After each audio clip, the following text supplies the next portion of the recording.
жөнөтүү боюнча массалык маалымат каражаттарында чыгып кеткен маалымат туурасында сөз кылабыз. Бүгүнкү биздин конокторубуз Кубатбек Байболов, саясатчы жана улуттук коопсуздук маселелери боюнча тажрыйбалуу адис, Рита Карасартова эжекебиз, жарандык активист, жана Эдил Осмонбетов байкебиз, аймактык коопсуздук боюнча адис. Куш келипсиздер биздин студияга. Биздин эң биринчи суроо эле баарыбызды бүгүн Сирияга кыргыз жана казак аскерлерин жөнөтүү туурасындагы маалымат ойлондурду эртеменден бери. Ошол негизги суроону баштасак, өзү биздин өлкөнүн аскерлерин башка өлкөгө жөнөтүү боюнча чечимди ким кабыл алат? Сизден башталып. Бул чоң маселе. Бул мамлекеттик биринчи жетекчилер кабыл алчу нерсе да акырында. Андыктан азыр мына бул кабар желдей тарады. Эртеден бери ызы-чуу түшүп атабыз, казакстар менен кыргыздар. Акыр жүрүп мына түштөн кийин кабарлашты, андай сүйлөшүүлөр болгон эмес. Айтар эмнеси болсо да официалдуу деңгээлде андай сүйлөшүү жок деп. Бирок канткен менен ОДКБнын айрым күчтөрүн жөнөтүүгө байланыштуу сүйлөшүүлөр болгондугун моюндап атышат да. ОДКБ болобу, куралдуу күчтөр болобу, баары бир эгерде ошол ишке аша турган болсо, биз Сириядагы болуп аткан опурталдуу процесске кийлигишкен болобуз да. Эгерде ошондой ишке ашкан болсо. Анан кыргыздар бир ооздон көбү айтып атышат да. Дээрлик көпчүлүк. Бизге Сирия кайда, биз кайда? Сирия бизге канча кереги бар? Эми айтпасак, айтпасак төгүм. Бизге ушул чатактын кереги эмне? Афганистандан эле жалккандай болгонбуз да. Канча деген адамдар мына мен да барып келгем, була да барып келген экен. Билебиз да биз андай согушту. Ошондуктан азыр мына түштөн кийинки акыбал боюнча андай сүйлөшүүлөр жок деп иш жүзүндө тема жабылгандай болду. Бирок ошого карабай биз мына чогулуп сүйлөшүп аткандагы негизги элдин маанайын чагылдырып беришибиз керек деп ойлойбуз да. Маселен, эч убакта, эч жагдайда биз бул жаңжалга катышпашыбыз керек деп ойлойм. Эми бул иштерди айтсын. Аскердик конфликттерге өзү ким жөнөтөт дечи? Ким жоопкерчиликтүү болуш керек? Негизи ага айтып кеткендей ОДКБнын баягы келишим бар да. Ошол келишимдин экинчи пунктунда ушундай келишимди кол койгон мамлекеттерге кандай бир агрессия боло турган болсо, мамлекеттер чогулуп алып өз ара сүйлөшүү жүргүзсө болот экен деген норма бар экен. Анан биз ойлодук, чын эле болуп аткан болуш керек деп, анткени себеби жөн эле жаза бербейт да орустардын сайттары. Анан болуп аткан болуш керек деп, андан ары окуй баштадык, конституциябызды окуй баштадык. Ким чечиш керек, эмне болуш керек деп. Ошондо конституциянын 14-чү беренесин карай турган болсок, биздин негизи жалпы мамлекетибиздин саясаты ушу коопсуздук, мындай аскер, согушка байланыштуу саясатыбыз баягы коргонуу, оборонительный саясат жүргүзөт деп жазылган экен дагы. Анан кандай бир согушка катышуу маселени алдыга сүйлөшүүгө алып чыга турган болсо, бул чыныгы биздин мамлекетке кандай бир кооптонуу жаралып атса, бизге карата башка мамлекет жактан агрессия болгон атканда эле, ошондо дагы бул маселени жогорку кеңешке салып туруп, 3-түн 2 бөлүгү ооба айла жок, биз ушундай кооптуу маселеге душар болуп атабыз деп туруп анан чечилет экен да. Ошон үчүн бүгүн бияка келгенде мен угуп атам, россиялык аткаминерлер жок андай болгон эмес деп артка тартып, казактар дагы баягы тамга такады да, алар деле жөн мамлекет эмес да. Биз эмне территориябыз кичинекей болсо эле, элибиз кичинекей болсо эле, биз алар айткандай эле боло бербейт да. Ошон үчүн алар да жарга такап туруп, бул эмне деген сүйлөшүү, кимдин ортосунда болуп аткан сүйлөшүү дегенде баягы артка тартканы менен биз баягы жарандык коомдун өкүлдөрү уже көнүп калдык да. Жөн эч качан маалыматты эч ким ыргытпайт сайткачы. биринчи алар мындай бекер жерден мындай жөн эле ыргытып коюшат да, анан реакцияны карайт. Эгер ал маалымат жөн эле кетип калган элдер көрсө биз жакында согушка катышат турбайлыкпы деп койсо, тинч эле экен дейт дагы кийинки кадамын жасайт. Андан кийин уже бир күнү карасак биздин балдарыбыз тыпырайып бир келишимдин негизинде согушка кетип калган болот да. Сирияга жөнөп калат. Ошон үчүн бүгүнкү күндө ошо Фейсбукта энелердин, ошо агайлардай болуп деген баягы ишти билген кишилердин бул эмне деген шундук? Бул кандай? Агайлардын айтып атат, Казакстандын элчиликтерине чейин чалып бирдиктүү саясат жүргүзөлүк дегенге чейин барганы бул туура нерсе. Анткени биз алар биринчи кичинекей кадамды жасаганда биз ага бара албайбыз. Бул эмне деген шундук деп көтөрсөк, бул жөн эл эмес турбайбы? Биз жөн эле буларды жиберип коелуп турбайбы? Бул мыйзам чегинде иштешибиз керек турбайбы деген маселе болот да. Ошон үчүн ойлойм бүгүнкү реакция бул жакшы реакция. Биз так өзүбүздүн позициябызды көрсөтүшүбүз керек. Канчалык түрдө бизге агрессия болуп атат, биз кай жердебиз, Сирия кай жерде, ал жердеги чоң геосаясатка биздин салымыбыз канча болот, ошол маселени чече алабызбы, деги эле кудуретибиз барбы ошону чечкенге деген маселелерди эмечиш керек. Эми мен ойлойм, жана Конституциядагы жазылып турган өзүбүздү коргонуу саясатты биз жүргүзүшүбүз керек да. Биз эч кимге агрессия көрсөтпөйбүз, эч ким жактан агрессияны да күткүбүз келбейт. Биз ушундай мындай тынчтыкты талап кылган мамлекетпиз дегенди мындай дайыма көрсөтүп жүрүшүбүз керек да. Менин суроом сиздин айткан жооңуздун логикалык эмесин маанисин улантмакта. Сизден эле сурай берейин, тиги Темирбек Жумакадыров өзүнүн оюн билдирди, аны билсеңиз керек. Андан кийин Каныбек Иманалиев, парламенттин депутаты, барып биздин жоокерлер тажрыйба топтосун деген оюн айтты да, мындай макулбуз дегендейчи. Эми биз баягы Фейсбукта жөнөкөй адамдар каршы болгонубуз менен өзүн жөнөтөлү барып келсин. Биринчи агай топтоп келсин тажрыйбаны. Топтоп келсин. Биз го астыр көптүр топтоп келгенбиз Афганистандан. Эми Каныбек барып биртике бир жарым жылча тажрыйба алып келсин, анан кийин. Эми ошо бул деген ой парламенттеги аты баштуу депутаттардын жогу да. Бүгүнкү күндө ошо биздин парламенттеги айткан эместир. Балким маалымат булактарында жүрөт. Эми мен көп ишене албайм. Журналисттерге сиз көп ишенбейсиз, мен саясатчыларга көп ишенбейм. Эми баары бирдей. Кемтигинде дагы керкисинде баары бирдей.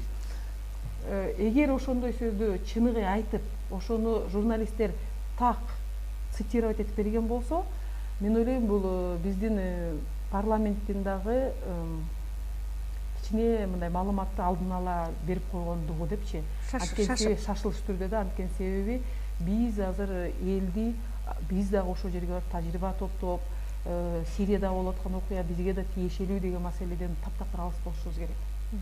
Анткени эл деген агым да, но биздин мамлекет андай деле кыйын мамлекеттердин ичине кире элек, мындай ушу армия жагынан бир укмуштуу бир жетишкендигине жеткен бир нерсени көрсөткөн болчу.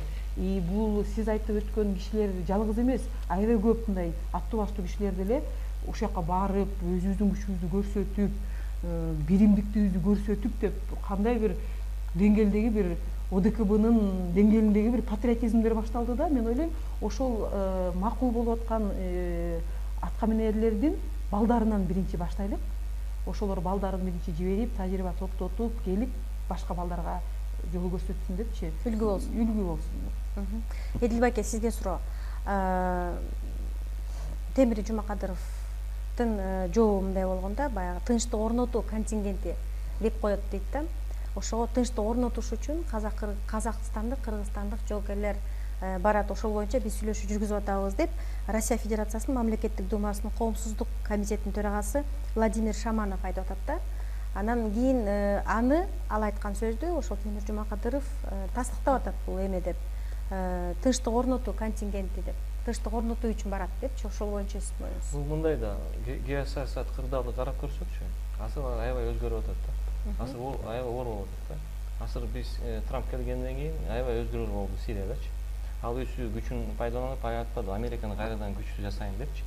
Анан Сириядан карап көрсөк, Американын аскерлери же башка коалиция кирген, Сирияга мына Башар Асадка каршы чыккандар, алар өзүнүн күчүн күчөп атышат да.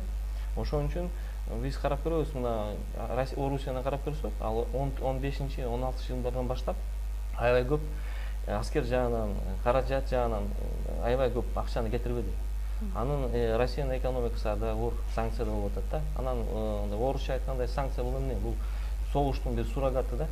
Анан ал аскер менен чогушпай, ал мындай санкция киргизип, мындай тиричилик жагынан, экономика жагынан, каражат жагынан кысым салат да, банковский системалар. Ошон үчүн Россия аябай кыйналып атат да. Анын Путиндин өзүнүн сөзүн карасак, ал айтты 55 миллиард доллар түз эле чыгым болду депчи. А башка эксперттерди карасак, Европада же Америкада ал айтты 100 миң эле доллар бул санкциянын түз чыгымы да. А бул түз эмес чыгымын эч ким санаган жок да. Ошон үчүн биз түшүнүп коюш керек. Россияда, Орусияда ал кыйналып атат да. Өзү бизден Сирия кирип алыпчы. Бирок тарыхты карап көрсөк, Орусия өзүнүн контингент, аскер контингент киргизгенде, ал ОДКБ мүчөлөрү менен кеңешкен жок. Биз макул берген жокпуз, сүйлөшкөн жокпуз. Ал өзүнүн мындай геосаясаттык кызыкчылыгын өткөрүп атат да. Өнүн максаты бар да. Анын максаты кандай? Бул Сириянын террорист менен күрөшүп атат, бирок кээ бирлер айтат, мындай катуу эмес. Ал өзүнүн мындай Асадтын мамлекетин колдоп атат депчи. Ошон үчүн биз да түшүнүп коюш керек. Анан эки жагына бөлүнөт да. Бул мындай Сирияда Башар Асадка же башка террористтерге каршы коалиция 60 мамлекет кирет. Араб мамлекеттер, ислам мамлекеттер, Америка, Европалардачы. Алар согушуп атат. Иракта, Сирияда жардам берип атышат да. Анан башка жагынан бул Иран, Орусия, Туркия жана Сириянын Башар Асадтын аскерлери да. Ошону геосаясатты карап көрсөк, бул конфликтологияда бир эме бар да. Мындай да. Кокустан биз бир жагын тарап болбой калыш керек да, жанжал болбой коюнчу. Бир тарап болуп кетсекчи, анда бизге жаман болот да. Анан ойлонуп көрүш керек, Кыргыз мамлекетине же Казакстан мамлекетине зыян алып келеби, же алып келбейби, кандай зыян алып келет да? Көп зыяны болот го.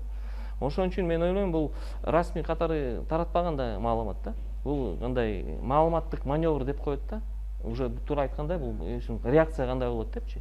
Ошон үчүн анан мындай силер айткандай Миротворскийде мындай тынчтык 2014-жылы 18 июнда ОДКБнын бир келишим болгон да. Ошондо бирок жазылып турат.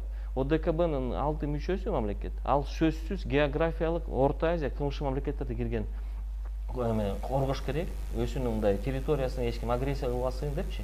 Анан ал эмеге чейин мындай жаратылышка чейин эмесин жардам бериш керек депчи. Бирок биз карап көрсөк, өткөн жылы 2016-жылы Белоруссиянын өкмөтү, анан Белоруссиянын парламенти мыйзам алган. Анан мыйзамы кызык болду да. Алар мындай кылышты.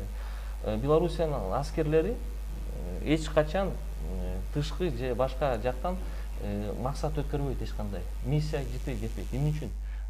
Сөзсүз укук боюнча чектелген да, сөзсүз. Белоруссия анын элечи. Ошон үчүн алар мындай позиция кармалса, биз кандай болобуз да? Анан Кыргыз мыйзамы боюнча дагы бул парламент чечиш керек. Анан бул божомол болот да, көп маалымат түшкөн да. Анан бул ОДКБнын өзүнүн эмеси бар да, уставында, системасы эң жогорку деңгээлде бул кеңешчиси бар да. Кеңештин башчылары же өкмөттүн башчылары алар сүйлөшүш керек да, сөзсүз. А мындай сүйлөшүү болбогондо бул мен ойлойм бул Кыргызстандын улуттук кызыкчылыгына мындай жакшы келбейт да. Биз ойлош керек болсун улуттук кызыкчылык. Үчөөңүзгө Эми бул жерде демилге ушул Кыргыз тарабынан чыгып аткан болуш керек деп божомолдош өтө кыйын да. Маселе демилге каяктан чыгып атат? Мына ошону баамдашыбыз керек. Тилекке каршы мына бул Кыргыздын саясаты божомолдун гана деңгээлинде келет да. Божомол. Айкындык, ачыктык жок болуп атпайбы? Ошондуктан журналисттер болобу, же саясатчылар болобу, ушундай болгон атыпыр, анан ушундай дептир деген эле божомол менен келет да. Тилекке каршы биз дагы азыр ушул берүүдө так маалыматыбыз болбогонуна байланыштуу биз да божомолдун деңгээлинде калып атабыз да. Бирөө анткени менен жана ОДКБга байланышкан деңгээлдеги сүйлөшүүлөр болгону анык болуп калбады. Демек, биринчи кезекте биз демилге кай тараптан чыгып атат? Менин оюмча, бул Эдил айткандай, Россия кыйналды да абдан. жалпы жону 200 миллиардтын ары берисинде эксперттердин айтымында доллардын тегерегинде сарп болду. Санкциялардан өзүнчө 50 миллиардтын тегерегинде. Нефтинин баасы түшө баштаганына байланыштуу абдан кыйналып турушат да. Мына ошого байланыштуу ошол жердеги жаңжалга кыргыздардын менен казактарды чиркешке аракет кылып аткан болушу мүмкүн да, кайсы бир деңгээлде. Жок, жана ушундай түр көрүнүп калды ошондой. Мындай контур, силуэттер көрүнүп атат да. Эмне себептен казактар менен кыргыздар гана? Эмне себептен белорустар эмес? Алар да ОДКБнын мүчөсү. Армения, ал эми үчүн армяндар эмес. Себеп дегенде бул айт дегенде кыйт деп байке кандай буйрук болот деп саясат жүргүзсөңөр, анан өкүмдарлар да ошондой мамиле жасай баштайт да.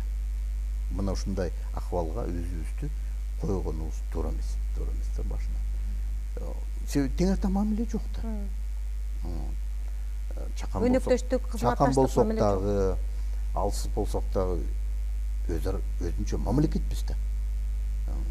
Демек ошондой болгондон кийин жанагындай опурталдуу нерселерге үндөгөн туура эмес.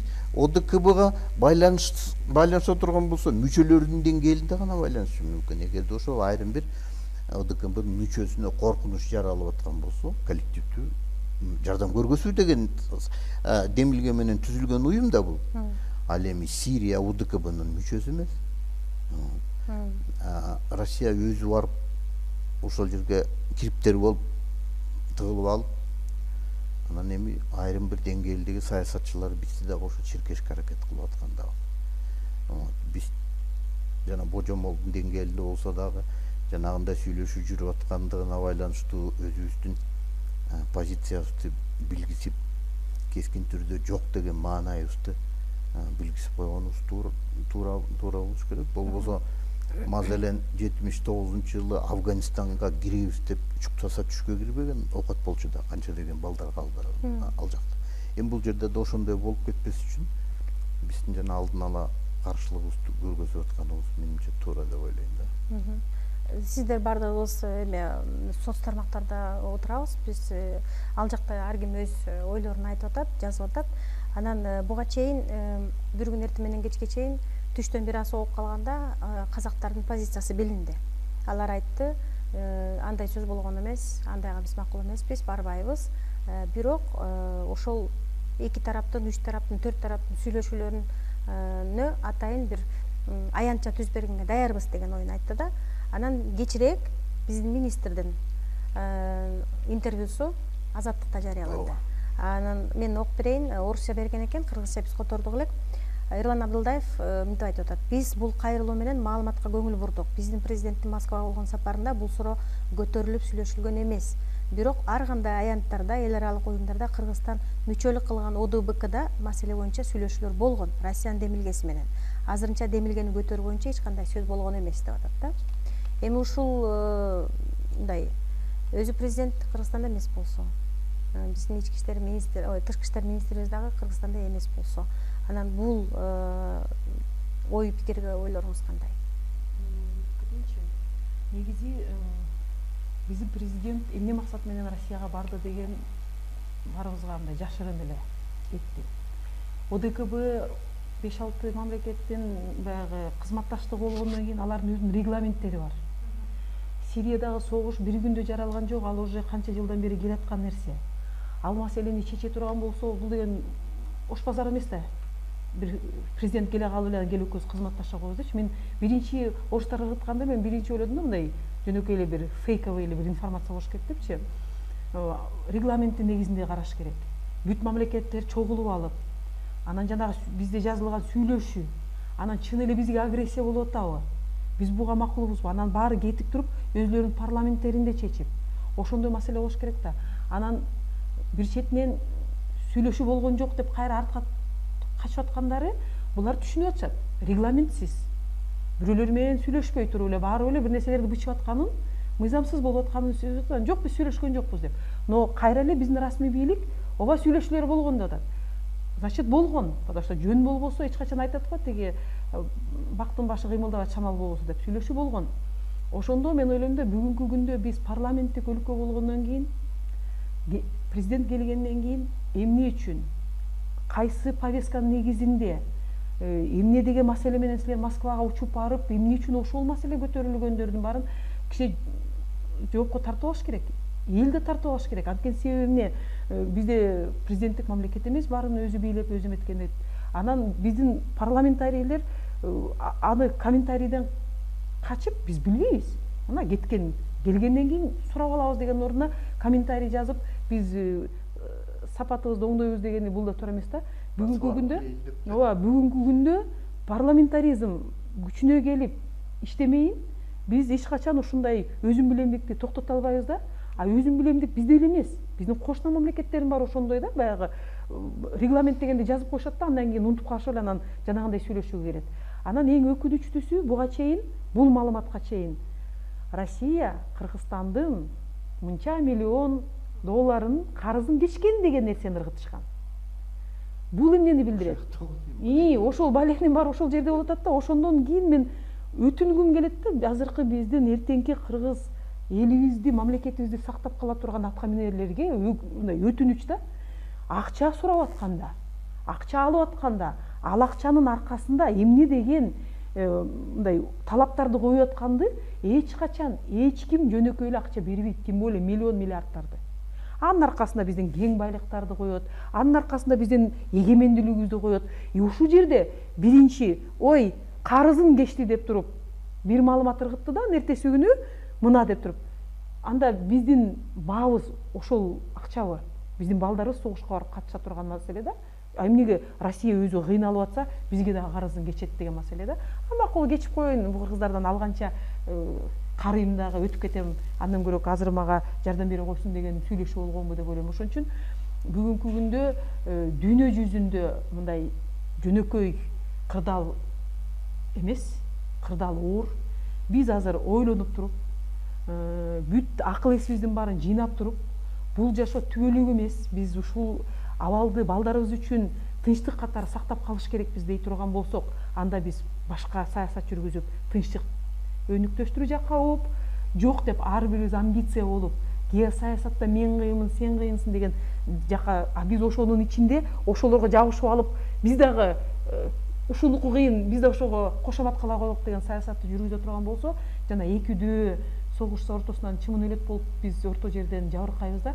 Биздин ар бир бала бул бир үй бүлө, бул бир үй бүлөдө канча киши болсо ошонун тагдыры. Ошон үчүн мен ойлойм, жанагы 7 өлчөп биргесе эмес, 70 өлчөп. Ошондо дагы ушул да кеспей коюш керек да, ушул бизге керекпи деген маселе да. Ал жерде чоң үлкөн бир саясаттары турат да. Сирия бизге караганда дароо өнүккөн мамлекет болчу, ушундай состоянияга чейин азыр жеткилишти. Ошон үчүн мен ойлойм, жөн эле сөз деп биз тамашалашпай, ооба биз кыйын болобуз деп кыйынсынбай, азыр эртеңки күнүбүз эмне болот дегенде аябай катуу ойлонушууга мезгили келди да. Сиз туура айтып атасыз. Соц тармактарда мындай Россия бекеринен карызды кечпепти деген комментарийлер басымдуулук кылып кетти да. Мен бүгүн кечке карадым. Ушул Рита эже мен суроо берилгенден өзү мурун айтып койду. Ушул ой боюнча сиздин бекер жерден эч нерсе болбойт. Соц тармактарда андан башка да суроолорду коюп атышат. Маселен, ошол карызга алынган акчалар эмнеге жумшалды деген суроо. Эми аны айта берсек, суроо деген көп да. Эми азыр чечилчүдөй болбой калды. Сиздин оюңуз? Бул мындай да, биз түшүнүп коюш керек. Аланда ушул процесстер болуп аткандан кийин, анан глобалдык жана регионалдык мамлекеттер бар да. Алардын өзүнүн геосаясат кызыкчылыктары бар да. Анан биз Орусияны карап көрсөк, ал негизги максаты бул Сирия менен катары өзүнүн мына акыркы мамилеси менен жаңылыктык, мындай тынчтыкка алып келиш керек да. Ошон үчүн ал дагы Сирияны драйвер катары пайдаланат да. Ошон үчүн биз мен ойлойм бул бизге эч кандай кызыкчылык болбойт. Анан биз Кыргыз мамлекеттин кызыкчылыгын коргош керекпиз да. Бул биздин согуш эмес да. Анан мындай карап көрсөк, бул далилдеген фактор болуш керек да. Мындай айткандачы. Далил фактору мен ойлойм бул жерде чыныгы Кыргызстанга агрессия болуп атабы деген маселени биз көтөрүп чыгышыбыз керек да. Ошо Россияга эле агрессия болуп атабы деген маселе да.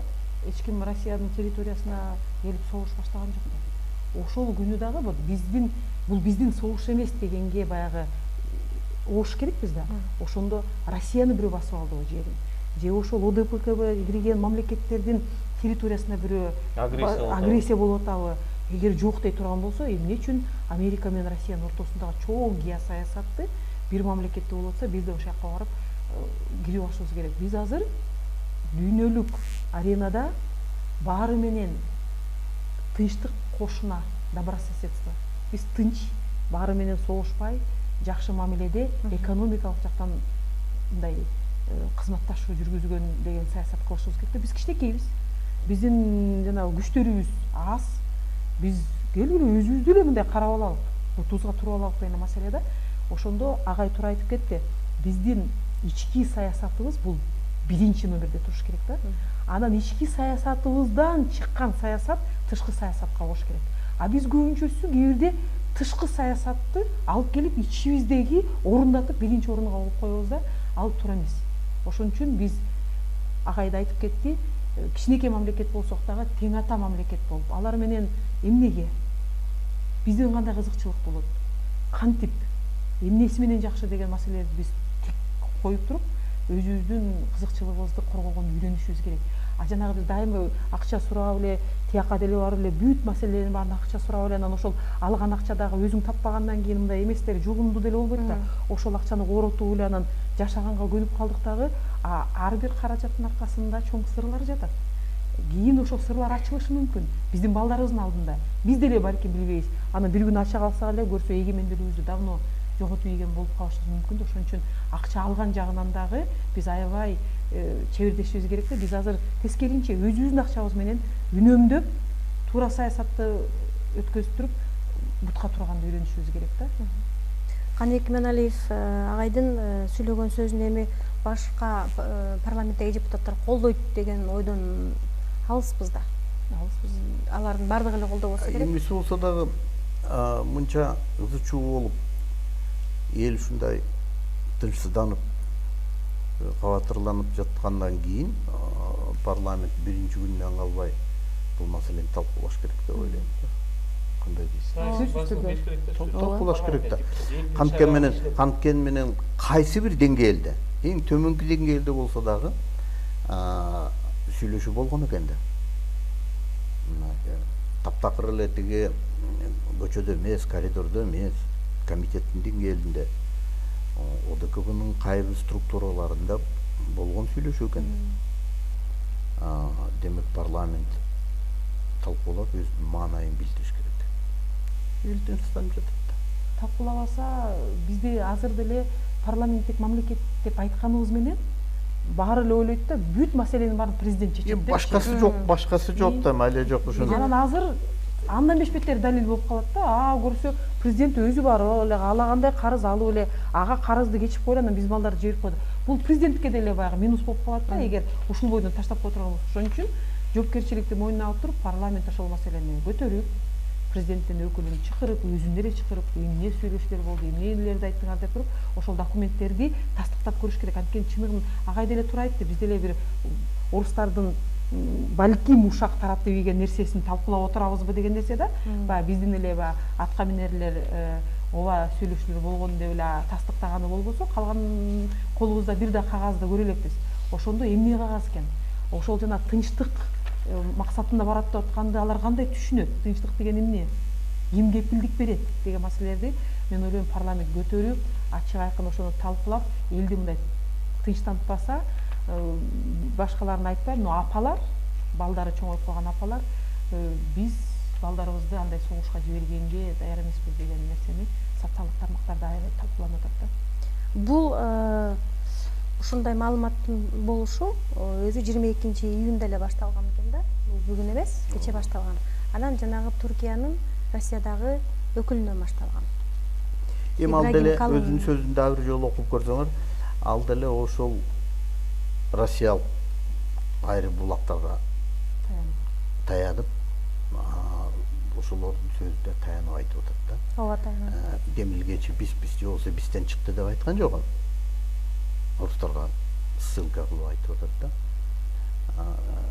Демек ошол деңгээлде болгон болуш керек. Эми божомолдоп айта бериш албетте анча ондоксонураак болуп калмак. Биз чоң гана азыр өзүбүздүн маанайыбызды билдирип турабыз да, менин оюмча да. Кооптонуубузду, кабатырлыгыбызды билгип коюшубуз керек да. Анан жана парламент болсо, маселен, укуктуу чакырып, өкүлдөрдү чакырып, суроо берип да. Болду беле, кандай деңгээлде болгон, демилге ким тарабынан чыккан, анан кийин официалдуу түрдө мамилебиз момундай деп мамлекеттик бийликтин негизги бутактары өзүлөрүнүн маанайын билгизиш керек. Расмий маалыматтык коопсуздук болуш керек. Анан бул парламент биз чоң 2010 жылы чоң максат койгонбуз да, парламенттик мамлекет курабыз депчи, үмүт катарычы. Бул Кыргызстандын Борбор Азияда КМШ мамлекети дегендери бул өзгөчөлүк да. Европа болобу же башка КМШ ошолор кызык болушат да, бул Борбор Азия болобу депчи. Ошон үчүн мен ойлойм парламент сөзсүз мындай караш керек. Бул божомол болсо, мындай чын болбосо андай башка сөз бул. Бирок ойлонуш керек биз келечекте мындай маалыматтык коопсуздук болуш керек да Кыргызстанда.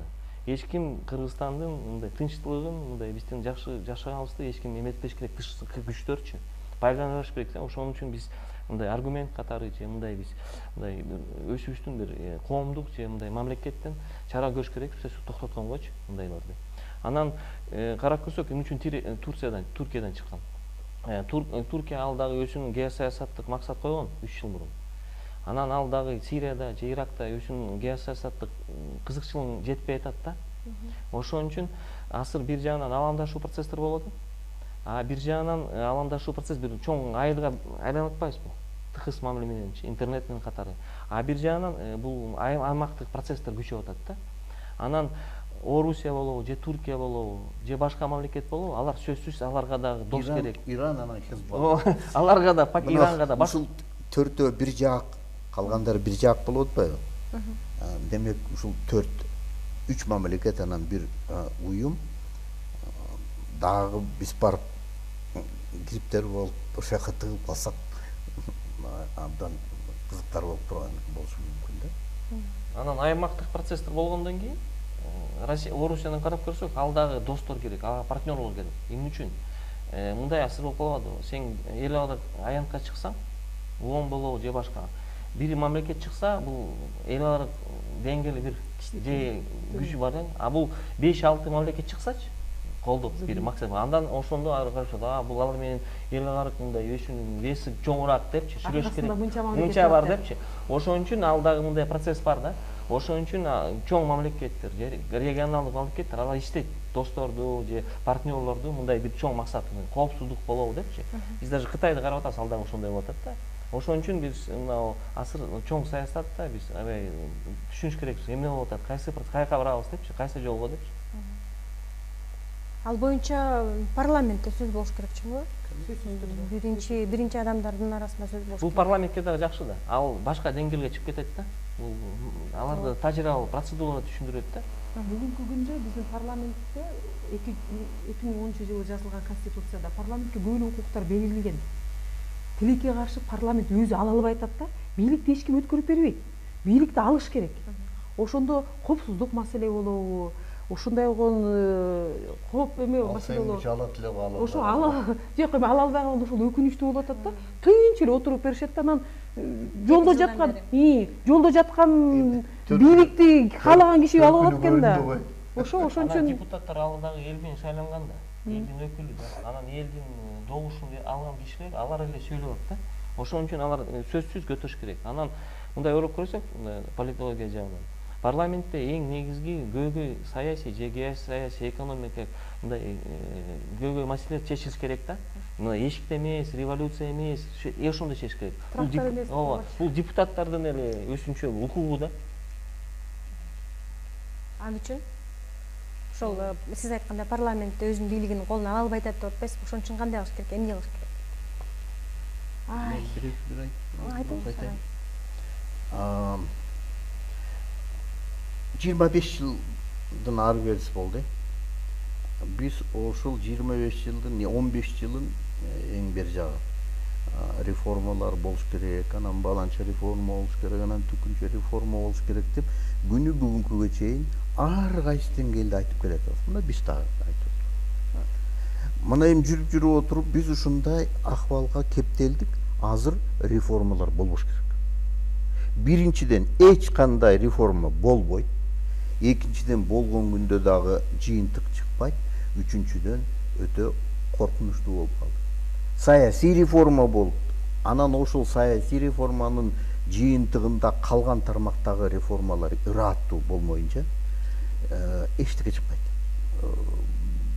Болбойт. Элдин көзү жете тургандай деле болуп калды. Бирок ошого карабай биз элдин тапкан ташыган налог түрүндө чогултулган каражаттын баарын реформа деп жөн гана саптап атабыз. Мына биздин саясий элита, парламент болобу же башка болобу бир гана нерсени түшүнсө деп үмүт кылам да мен.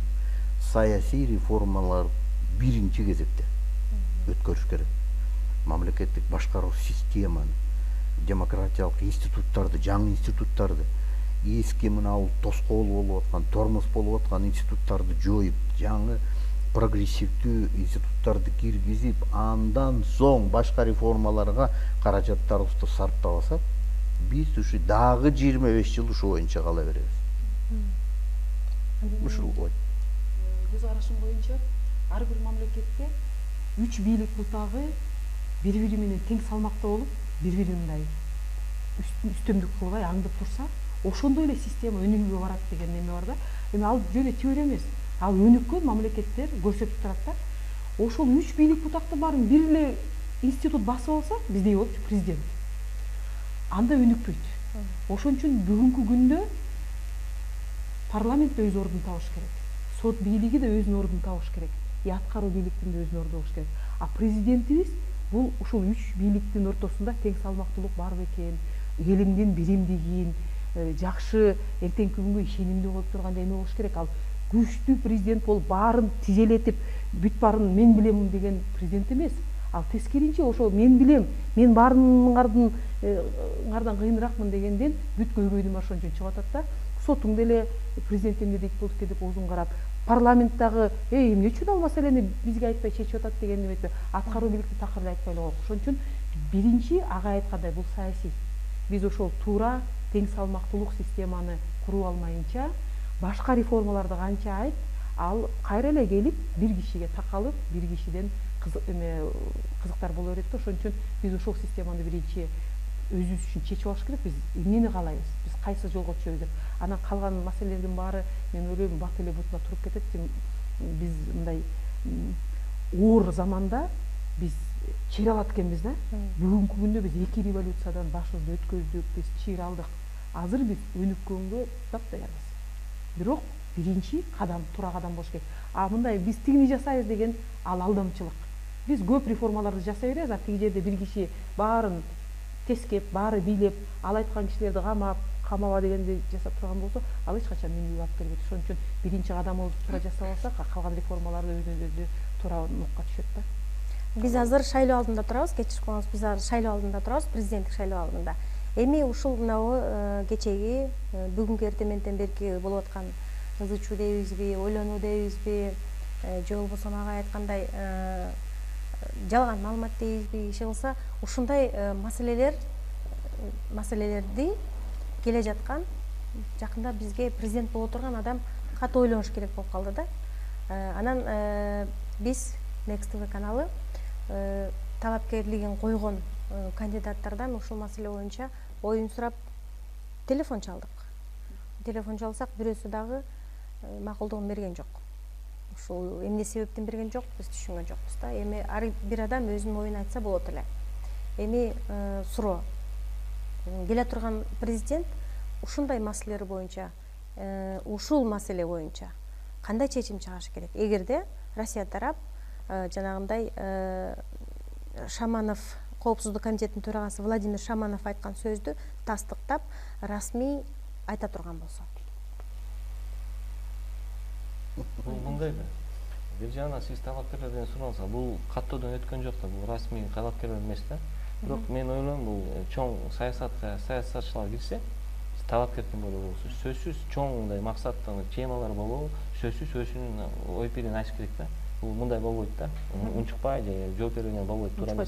Мен ойлойм да, бул чоң саясатчы болгондон кийин сөзсүз айтып керек да, өзүнүн саясат позиция, тышкы саясат же тышкы саясат боюнча. Анан биз эмнени унутуп атабыз? Бир жыл мурун 2016 жылда мурдагы Американ президенти Обама айткан, Берлинге баргандачы, Меркельге. Ал айткан НАТОнун мүчөлөрүнөчү, анан Америка шериктеш мамлекеттерине ал айткан, даярдангыла 2017 жылы аябай оор жыл болот, татаал жыл болот, катаал жыл болот. Анан ошон үчүн силер даярданып, мына жылды өтүп кетсек, ошондо эметебиз да. А бул Кыргызстанда бербейби же кымшы мамлекеттерде маалымат өткөн жокпу? Бул бизде саясатчыларбы же башкалар эметпи, мындай билбейт да. Ошон үчүн биз азыр 2017 жылда аябай мындай оор геосаясаттык технологиялык жылыштар болуп атат да. Аны даже Америка билбей атат, Европа болбойт, Орусия да билбейт каяка апарабыз депчи. Анан жарым жылдан кийин эмне болот депчи. Анан мен ойлойм, бул депутаттын иши эмес, мындай маалымат тараткангачы, Орусиянын депутаты болобу же башка болобучу. Бул чоң мамлекеттин башчылары чечет, же өкмөттүн башы жыйында. Анан ошон үчүн мен ойлойм, бул сөзсүз Кыргызстандын улуттук кызыкчылыгын ойлонуш керек бизге. Зыяны келбейби бизге, коопсуздугубузга, анан бизде мындай азыр коомдук тынчтыккачы. Мындай жагы да бар да, агай туура айтып кетти.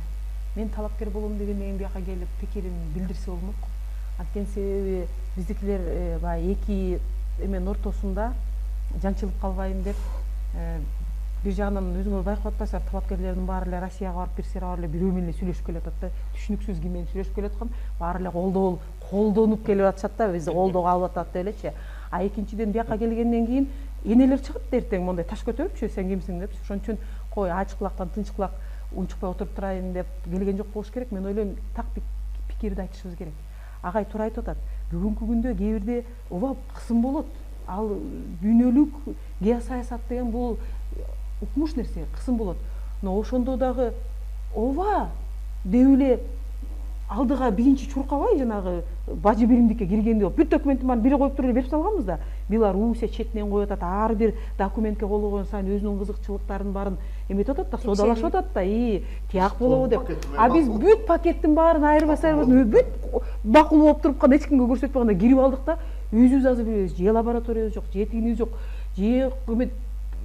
Ошон үчүн бүгүнкү күндө жок дегенде, эми кичинекей мамлекет болгондон кийин өлүмүш боло калып туруп, биз парламенттик мамлекет болгондон кийин парламентти мен сурап коеюнчу деп деле куланыш керек да, ошондой дүйнөлүк деле деңгээлдечи.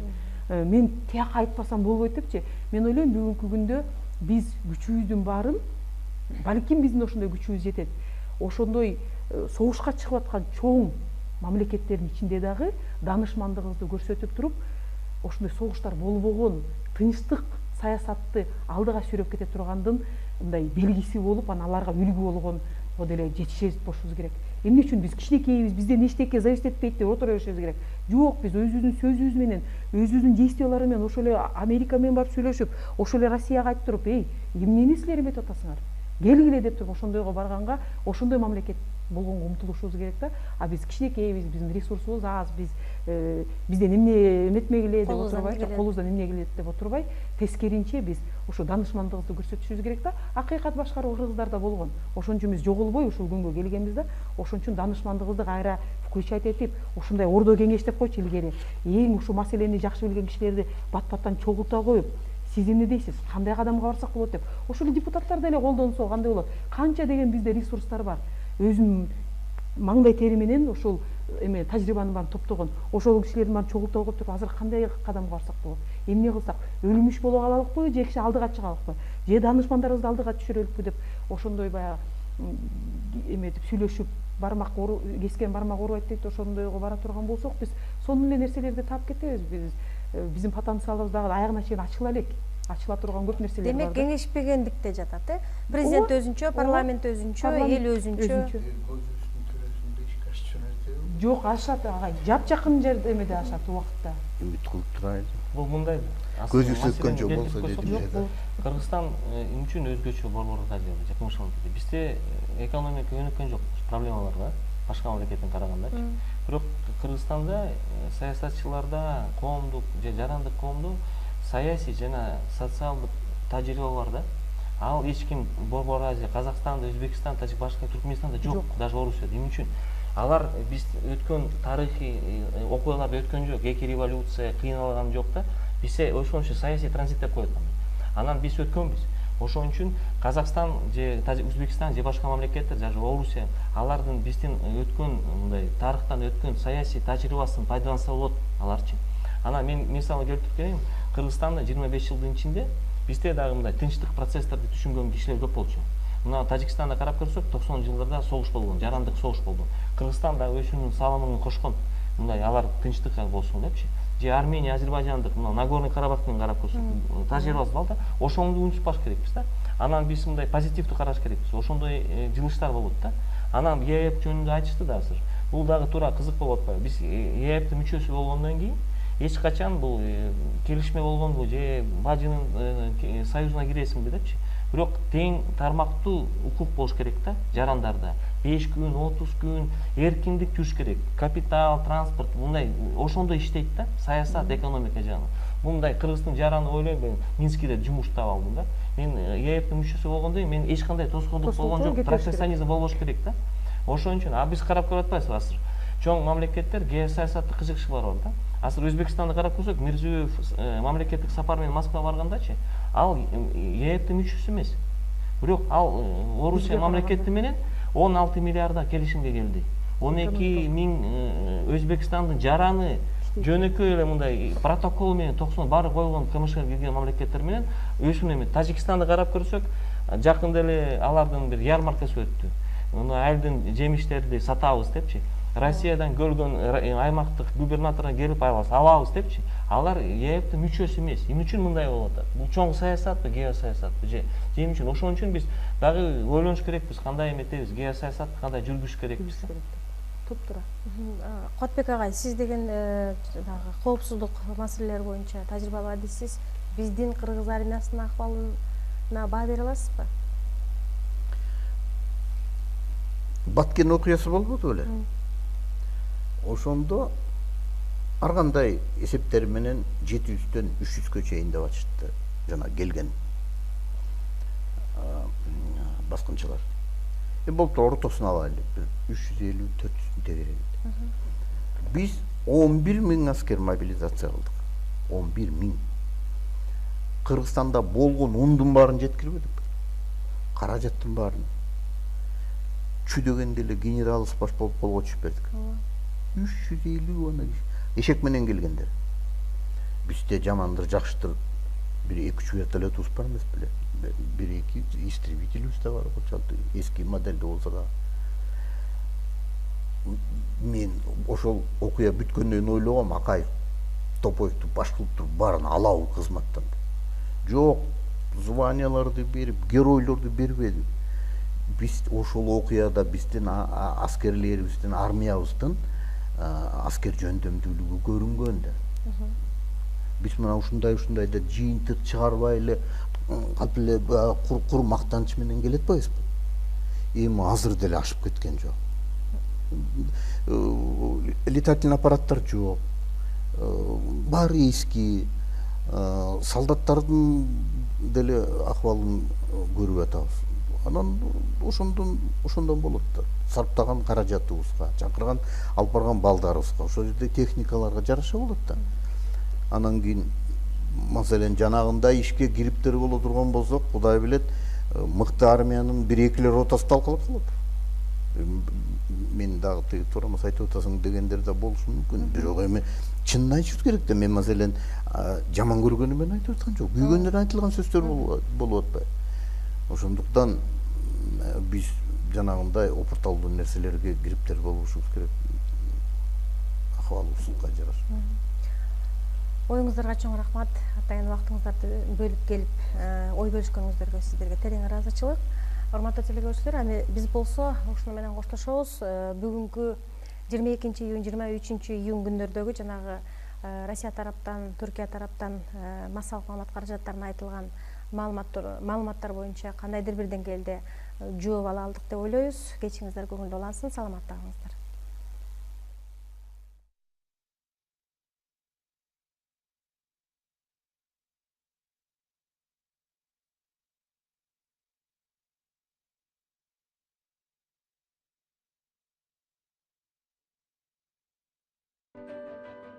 Когда мои родители узнали об этом, они развелись. Папа просто ушел из семьи. Мой лучший друг перестал играть со мной. Его родители не разрешают нам общаться.